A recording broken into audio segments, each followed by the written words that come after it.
Editorial Atlántida es una empresa que fue fundada en 1918 por Constancio C. Vigil, un uruguayo que había venido a Buenos Aires. Era una empresa editorial que tenía distintos productos. Lo original en ese momento de Editorial Atlántida es que había creado un producto para cada integrante de la familia. Una revista que se llamaba El Gráfico, que era una revista de deportes pensada para el padre, Revista para ti, una revista para la mujer, y Billiken, que era una revista pensada para los niños. Una espera que concluye. Una espera que se renueva cada lunes. Billiken renace todas las semanas entre ideas, tintas y colores. Desde el comienzo se autodefinió como la revista de los niños, porque era un producto masivo que llegó a vender millones de ejemplares en nuestro país y en el resto del continente. Yo comencé a trabajar en Billiken en el año 2008. Para ese entonces la revista ya era un producto establecido que tenía casi 90 años y tenía una estructura de contenidos que se repetía todos los años, siguiendo mes a mes el contenido escolar. Mi trabajo era hacer exactamente eso, pero era como una herencia que yo había recibido y no sabía muy bien el origen de por qué se hacía de esa forma, ni cómo había logrado la revista llegar a instalarse en la cultura popular. En el año 2012 me llama mi jefe un día y me dice: vení a mi oficina porque te quiero presentar a alguien. Hay una investigadora británica que se va a dedicar a estudiar la historia de Billiken. Todo lo que yo sé sobre la historia de Billiken lo sé gracias a Lauren y su investigación.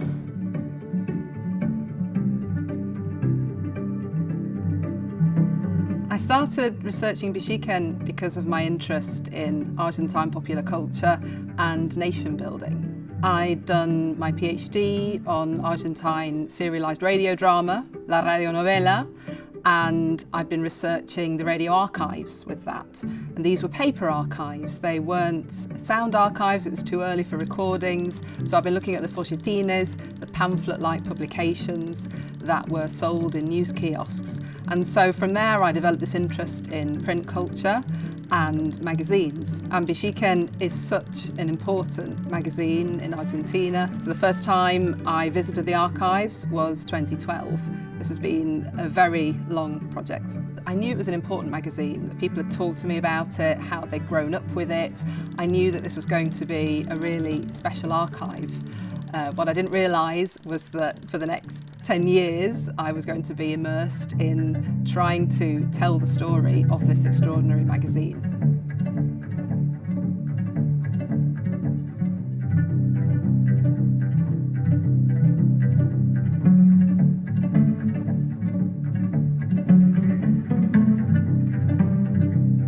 Billiken found its way into the national consciousness through its provision of educational material. This was packaged to be visually attractive, to be an alternative to what was offered in school books, and it meant that teachers could use it in class and they could set homework with it. Sabemos incluso que hay casos de personas que no pudieron ir a la escuela y que su educación la hicieron leyendo Billiken.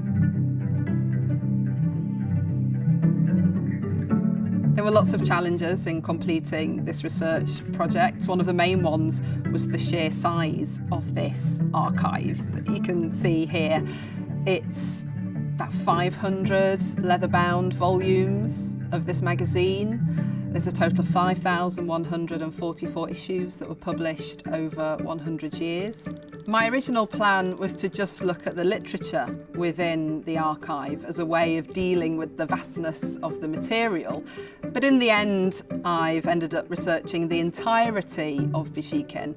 And that came about because I was able to work in the archives in Buenos Aires and also spend time with the people who work in Billiken, and in particular the director, Euhen. And in conversations with him, he would always remind me of the importance of illustration in the magazine and how it would be a shame if I didn't reflect upon that as well in the research project. Parte de esa herencia que recibí cuando empecé a trabajar en Billiken, parte de lo que estaba en el aire era la cultura visual de la revista, que estaba llena de ilustraciones, de historietas. Hubo un montón de dibujantes históricos famosos argentinos que habían pasado por la revista. Entre ellos creo que el más destacado era Lino Palacio, que durante 30 años trabajó ilustrando las tapas de la revista. and they're lovely. They're charming and irreverent, and they're always on the side of children, making fun of adults. But when you look at them in the context of a research project, you see the patterns of gender representation that are reflected in other parts of the magazine. The boys are rebellious, they're always outside having fun, they aren't the most conscientious of pupils. When girls get into scrapes or demonstrate their ingenuity, it often revolves around the use of household objects because they're playing at their future role of housewives. And every March, which is the return to school after the summer holidays, you'll have a cover and you'll see a girl dragging her reluctant younger brother to school. So the girl is playing out her role as the future moral guardian of the family. And when girls do get to play, they play at being future mothers. Billiken, of course, is not inventing these representations. They're found in the school material of the time and in the culture generally. But what the magazine does is play a role in the perpetuation and amplification of these norms as they're circulated massively in print throughout the country. One of the contents that Billiken provided year on year was material linked to key historical dates.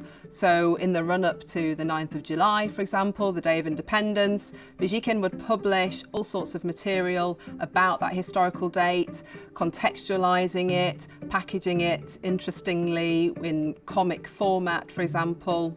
Desde chico, en mi familia, cada vez que nosotros teníamos que hacer alguna tarea para la escuela, por alguna fecha patria, nosotros teníamos que generalmente recortar o traer las figuritas que salían en la revista Billiken. Pero yo, por ser el menor de 3 hermanos, siempre me tocaba ir a buscar en la caja donde estaban todas las revistas Billiken y yo encontraba casi todas las revistas recortadas por mis hermanos. Entonces yo tenía que buscar, por ejemplo, un cabildo y no lo encontraba porque ya mis hermanos habían recortado y recién ahí mis padres me compraban la revista. Throughout its life as a print magazine, Billiken always talked about the past, about the nation's history, in this cyclical way of linking it to the school calendar. And it took 30 years for the magazine to feature events from the contemporary world. And the first time that this happens is in the late 1940s, during the presidency of Juan Perón. And Perón and his wife Evita appear in the magazine in photographs and in illustrations. And under this government, the school curriculum was changed, and those changes are also reflected in the magazine. From that moment on, Billiken is more engaged with the outside world and features more content on contemporary events such as the moon landing, and also pays attention to national politics. And this is reflected around the time of the 1976 to 83 military dictatorship, at the end of which comes the Falklands or Malvinas War. Señorita, Billiken trae todo sobre las Malvinas. Un mapapóster gigante. Y además, todo el operativo Reconquista, historia, geografía, su fauna. The magazine's coverage of the Malvinas Falklands War happens in real time. And it's done in classic Billiken fashion, with lots of educational material there to contextualise the war, and also with the presence of comics. There's a series of comics by Roberto Regalado that tell the story of the war as it's happening. And these comics show the glory and excitement of war, and they're aimed at boys who aren't much younger than the conscripts who were sent off to fight. Attacked the Falkland Islands yesterday and established military control.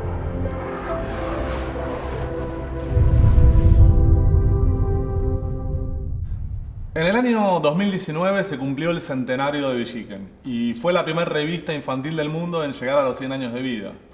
Esto obviamente fue un motivo de mucha alegría para nosotros, pero se dio en un contexto difícil porque había una crisis mundial de las revistas impresas y la caída de las ventas era notoria. Cuando llegamos a la empresa teníamos 22 revistas. La verdad es que las marcas eran muy grandes, pero habíamos perdido las audiencias. Por eso el enorme desafío era volver a conectar con esas audiencias. Y definitivamente ya no estaban más en el papel, sino que hoy estaban en el mundo digital.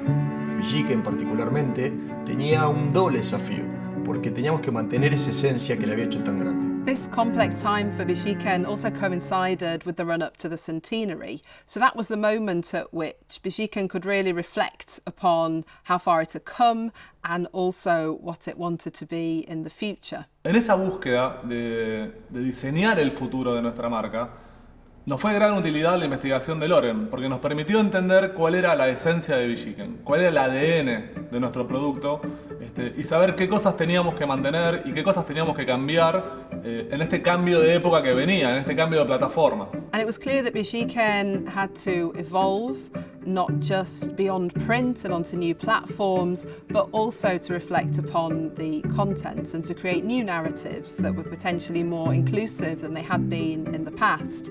And my historical research had shown how Billiken had talked about the great men of the nation, los grandes hombres de la patria, for 100 years. So it seemed to me the opportunity to change that narrative and to include women in the story of Billiken. Y así fue como creamos el libro de las grandes mujeres de Latinoamérica, que pensamos que fueran 100 para que coincida con el centenario de nuestra revista. Este libro es un libro ilustrado con biografías de mujeres, y en la selección de las mujeres que figuran ahí en el libro hicimos mucho hincapié en la diversidad. Incluimos a mujeres de toda la región latinoamericana, tanto mujeres históricas como contemporáneas. Ahí también tenemos representadas muchas distintas esferas de influencia y de experiencias vividas. El libro fue muy bien recibido, especialmente por los docentes que nos contaban que usaban esas historias de las mujeres para trabajar la temática en el aula con sus alumnos.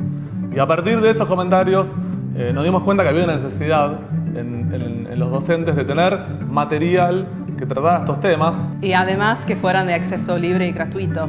Y por eso desarrollamos la plataforma Grandes Mujeres Latinoamericanas. Este es un proyecto transversal, educativo, que cuenta con un montón de recursos educativos descargables, listos para usar en el aula. Y entre esos recursos, uno de los más importantes, o por lo menos los que a mí más me gustó hacer, fue las animaciones que contaban en el formato de dibujo animado la historia de las mujeres. Eran como la puerta de entrada a las biografías previo al trabajo propiamente educativo. Y fue posible, además, hacer esto gracias a este encuentro que se dio entre la academia y la industria, que de alguna forma expresamos Lauren y yo dirigiendo en conjunto este proyecto. Mi deseo para Billiken es que vuelva a tener la misma grandeza que tuvo durante muchísimos años. Que vuelva a ser ese producto que todos los chicos esperábamos y que para divertirnos, para hacer la tarea, siempre lo teníamos en casa. El ADN de Billiken, su esencia, está viva en esta nueva etapa. Su espíritu de enseñar, de ayudar a conocer el mundo, de incentivar la curiosidad en las personas y especialmente en los niños, es parte de nuestro trabajo cotidiano y es parte de lo que define hoy a Billiken. Billiken is already in its post-print phase. It's moving towards being a multi-platform product, and my hopes are that that journey can continue. It's a journey of innovation, of encouraging curiosity, of encouraging inquiry, which was really what the spirit of Billiken was always about.